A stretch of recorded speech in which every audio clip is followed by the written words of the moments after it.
শহরে বিসর্জনের সুর। ইতিমধ্যেই কলকাতা এবং সংলগ্ন এলাকায় 12 জনের মৃত্যু হয়েছে। তার মধ্যে বিদ্যুৎ পৃষ্ঠ হয়ে মৃত্যু হয়েছে 9 জনের, জানিয়েছেন মুখ্যমন্ত্রী মমতা বন্দ্যোপাধ্যায়। কিন্তু এই ছবি তো শেষ কথা নয়। এরপরেও দেখা যাচ্ছে কলকাতা শহরের বুকে যত্রতত্র রয়েছে খোলা বিদ্যুতের বক্স, কোথাও বা দেখা যাচ্ছে খোলা তার।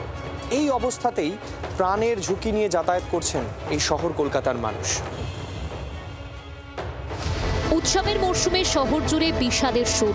একদিনের আকাশ ভাঙা বৃষ্টিতে শহর জুড়ে একের পর এক বিদ্যুৎপৃষ্ট হয়ে মৃত্যুর খবর মিলেছে মঙ্গলবার দিনভর।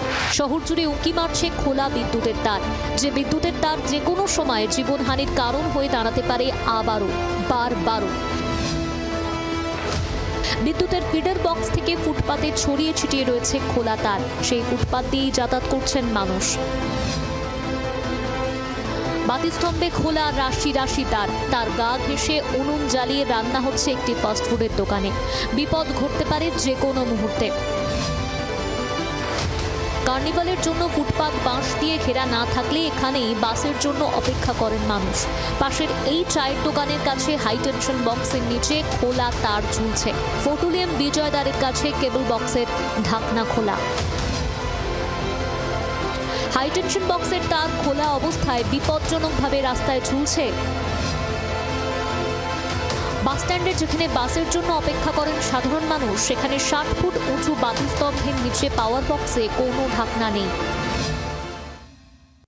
এই মুহূর্তে আমরা রয়েছি সল্টলেকের পিএনবি আইল্যান্ডে, এবং পিএনবি আইল্যান্ডের যে বাতিস্তম্ভ বা সিগন্যালিং পোস্ট রয়েছে, তার যে ফিডার বক্সগুলি রয়েছে, সেই ফিডার বক্সগুলি এইভাবেই বিপজ্জনকভাবে রয়েছে।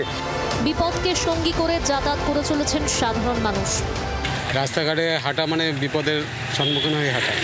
আমাদের তো লাইফের কোনো ভ্যালু নেই, সেটা এই সরকার বলে না, সব সরকারই সেটা প্রমাণ করে দিয়েছে। আমরা সাধারণ মানুষরা রোজকার নিজেদের পেটের দায়ে বেরোচ্ছি, আজকে মরলে কালকে আমরা তো বুঝতে পারবো না, সেটা আমাদের কাছে লাক্সারি। কেন শহর কলকাতার এই হাল?